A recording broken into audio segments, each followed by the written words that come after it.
You know, there's just something about Triple D in finding great food in unexpected places, like vehicles. So here we are in Tampa, Florida, to check out some righteous Mexican food in a school bus. This is Taco Bus. Welcome to Taco Bus. What can I get you? The bus is fun. You feel like you're in this little corner of Mexico. Two chicharron taco. Very authentic Mexican food. Tacos are awesome. Two tacos coming up. Chicken burrito. I have a little bit of an addiction for it. Steak tostada. This is my favorite food. That's one of the biggest taco trucks I've ever seen. How big is that school bus?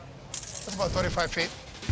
But when Rene Valenzuela opened this joint in '91, First, we got cargo vans and little trailers. We needed a bigger kitchen. Order up. so they got a bus. Carne asada burrito coming up. And since '99, Rene's using it to crank out the classics he grew up cooking in Mexico. Fish tacos. We want to do food that's very authentic, very deep in Mexico. From fried pork rinds with salsa verde It's spicy. It's really good. to the Mayan standard conchinita pibil, The meat is just tender and just goes down like water. and this regional specialty with pulled pork and ancho pepper sauce. Chilorio torta. Never seen it. I've been eating Mexican food all my life. To make chilorio, first we're gonna make carnitas. We got a Boston butt right here. We're gonna take the fat out. Okay, so we'll cut it into small pieces. Right, put a little bit of salt. And now we're gonna put it into the hot pork lard. Builds a little crust. Right. Put some Mexican bay leaves. Allspice. Interesting, I like that. And orange. There you go. Everybody in the pool. Simmering, it says frying slowly, How many hours? about a couple hours. All right, so it's all cooled down now. We shred it. That's right.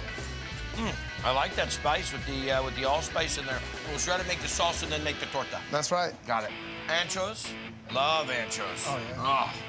And pasillas. Pasillas. We got a hot griddle. We're gonna Okay. put them in there. It's gonna help awaken the flavors. And then we're gonna steep them in hot water. Right. Okay, so we keep the lid on it so it keeps the peppers submerged. Nice. So what are you doing with the seeds? We're just opening them up here? Right. You can't make the sauce with the seeds and then strain the seeds out. They become too bitter. That's right.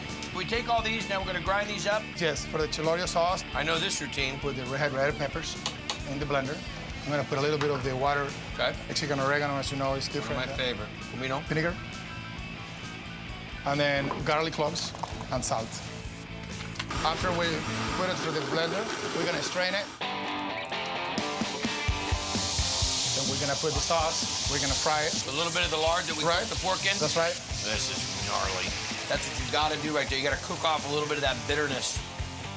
I'll put the carnitas already shredded. And we're just gonna sit there and cook this up, let it coat, Right. and then we're gonna make the torta. That's right. You can't make this sandwich fast enough. So this is homemade bread. Yeah. Refried beans at the bottom. So now we put the chilorio on top. Refried beans almost work like the mayonnaise. That's right. Okay, a little queso. Little queso on top. The jalapenos.